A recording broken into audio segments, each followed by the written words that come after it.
ይህ በዓለማችን የሚገኘው እግር እንኳን የማያዘረጉ ትንንሽ አፓርትመንቶች የሚገኙበት የሀብታሞች ከተማ ነው። ቤቶቹ ከማነሳቸው የተነሳ መቆም እንኳን አይታሰብም። መንጠራራት ቤት ውስጥ ሆነው ሊያስቡት የማይቻል ነገር ነው። አንዳንዶቹ ቤቶች ከሰው ትከሻ ስፋት ይጠባሉ። ቢሆኑም ግን ቤቶቹ አገልግሎታቸው ብዙ ነው። እንደ ሳሎን፣ ኪችን፣ መኝታ ቤት። ይህ ሁሉ የምትሆነው ይቺው ጠባብ ክፍል ናት። ከ200,000 ሰዎች በላይ በዚህ መልኩ ለመኖር ምርጫቸው ሳይሆን ግዴታቸው ነው። የሚገርመው ደግሞ በዓለማችን ከሚገኙ ቅንጡና የሀብታም መኖሪያዎች የሚገኙበት አንዱ ከተማ ነው። በዚህ ቪዲዮ እነዚህ ሰዎች አኗኗራቸውን፣ ስቃያቸውን ምን እንደሚመስል በየቤታቸው እየገባ እናያለን። በጣም የሚገርመው ነገር ደግሞ አንዳንዶቹ እዚሁ ተጋብተው ይኖራሉ። ለ16 ዓመት በዚሁ ቤት ብቻውን የኖረ አንድ ሰው አለ። ልብ የሚነካ ንግግሩን አስደምጣችኋለሁ። ይቺን ሀገር ማናችሁም ብትሆኑ በዚህ መልኩ አስባችኋት አታውቁም። ማንነቷን መጨረሻ ላይ ነግራችኋለሁ። ጉዟችንን እንጀምር። ነገር ግን የምንጀምረው ምቹ ከሚባለው መኖሪያ ክፍል ነው። የዚህ ህንፃ ጣሪያው በጣም ዝቅተኛ ከመሆኑ የተነሳ ቀና ብሎ መቆም ቅንጦት ነው። ህንፃው አሰራሩ እንዲህ አልነበረም። አንድ መደበኛ ክፍል በቁመትና በጎን በመከፋፈል ብዙ ትንንሽ ቤቶችን ይፈጥራሉ። እነዚህ ቤቶች የሬሳ ሳጥን ቤቶች ኮፈን ሆምስ ተብለው ይጠራሉ። ኮኮ ትባላለች። በዚህ ጠባብ ክፍል ውስጥ ለ10 ዓመታት ኖራለች። ሳጥኔ መስኮት ስላለው እድለኛ ነኝ ትላለች። መስኮት መኖሩ እዚህ መንደር ውስጥ እንደ ቤተ መንግስት ይቆጠራል። ነገር ግን የኮኮ እድል የሚቆመው እዚሁ ላይ ነው። የምግብ ማብሰያ ውስጥ የሞቱ በረሮች ይገኛሉ። ከላይ የምታዩት ቤት ውስጥ 3 ሰው ሞቷል። ነገር ግን የሚያሳዝነው ነገር ሲሞት የሚታወቀው ሬሳው ሽታ ሲያመጣ ብቻ ነው። ይህ በጣም አስከፊና አሳዛኝ ነገር ነው። ቢሸታትም ለፖሊስ ከመደወል ውጪ ምንም ማድረግ አልችልም። ቀባሪ አታሳጣኝ የሚባለው ለዚህ ነው። ቤቶቹ አሰራራቸውን ተመልከቱ። አንድ ክፍል ለ30 እና ከዛ በላይ ሰው ተደርጎ በምታዩት መልኩ ታችና ላይ ይሸነሸናል። በእኛ ሀገር ለፀሐይና ለነፋስ ማስገቢያ ተብለው የሚታዩ መስኮቶችን ነው። በዚህ ቤት መኖር ማለት ጭንቀትና ተስፋ መቁረጥን ያመጣል። ህንፃው በጣም ይሸታል። እንደኔና እንዳንተ አይነት በሰፊ ክፍል ቅንጦት የለመደ ሰው እዛው ፌንት እንደሚነቅል አትጠራጥር። ይህቺን ሴት ደግሞ እንመልከት። ለ6 ዓመት በዚህ ቤት ኖራለች። ነገር ግን የእሷን ህይወት ከባድ የሚያደርገው አብራት የሚኖር ቦይፍሬንድ አላት።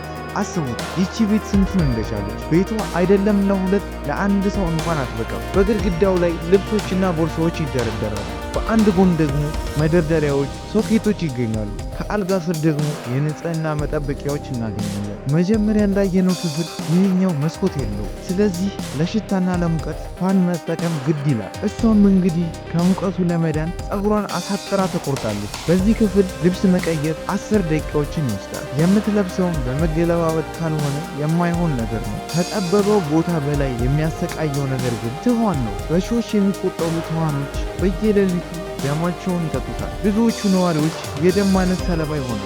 እንቅልፍ የለም። በዚህ መኖሪያ ግን ከውሃና ከመብራት እኩል አንድ አስፈላጊ ነገር አለ፣ ዋይፋይ። ምክንያቱም ስልካቸው ችግራቸውን የሚረሱበት ዋናው መዝናኛቸው ነው። ይቺ ሴት ስራዋ ጽዳት ሰራተኛ ናት። በወር $650 ታገኛለች።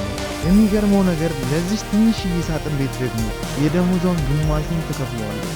በጣም አስከፊው ነገር ምግባቸውን የሚያጥቡትና የሚከፍቱት ሽታው በሚሰነፍጥ ሽንት ቤት ውስጥ ነው። በዚህም ምክንያት እነዚህ ምስኪን ሰዎች በምግብ መመረዝ ደጋግመው ይጠጣሉ። የሚገርመው 75 ሰዎች ብቻ የከተማዋን 10% ሀብት ይቆጣጠራሉ። በአንድ በኩል በቢሊዮን የሚገመቱ ቪላዎች፣ በሌላ በኩል ደግሞ በሽንት ቤት ውስጥ ምግብ የሚያበስሉ ሰዎች። ይቺ ከተማ የባለ ሀብቶቿ ቁጥር ይነስ እንጂ ባለ ሀብቱ የሚኖረው ህይወት እጅግ በጣም ቅንጡ የሚባል ነው። በዓለማችን በቅንጡ ቤቷና በቅንጡ መኪኖቿ የምትታወቅ ከተማ ናት። ነገር ግን በውስጧ ይህን መራር እውነት ይዛለች። ጆን የተባለ ነዋሪን ተመልከቱ።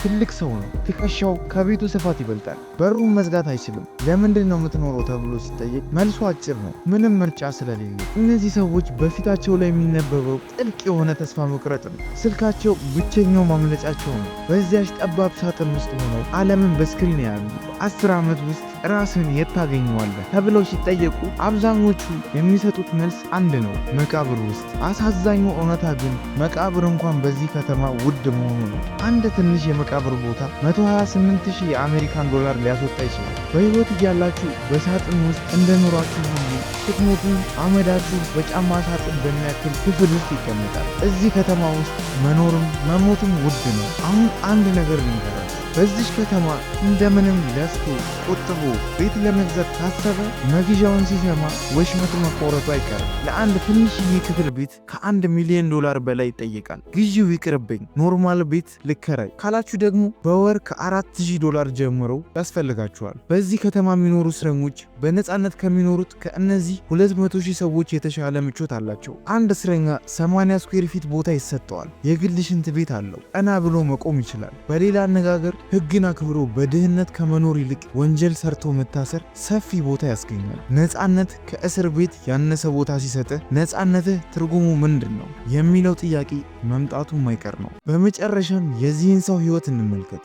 የዚህ ሰው ታሪክ በጣም አሳዛኝ ነው። ቤተሰብ ነበረኝ፣ ሀብት ነበረኝ፣ ልጆችና ሚስት ነበሩኝ። ነገር ግን ሀብቴ ሲቀንስና ችግር ውስጥ ስገባ ሚስቴና ልጆቼ ጥለውኝ ጠፉ።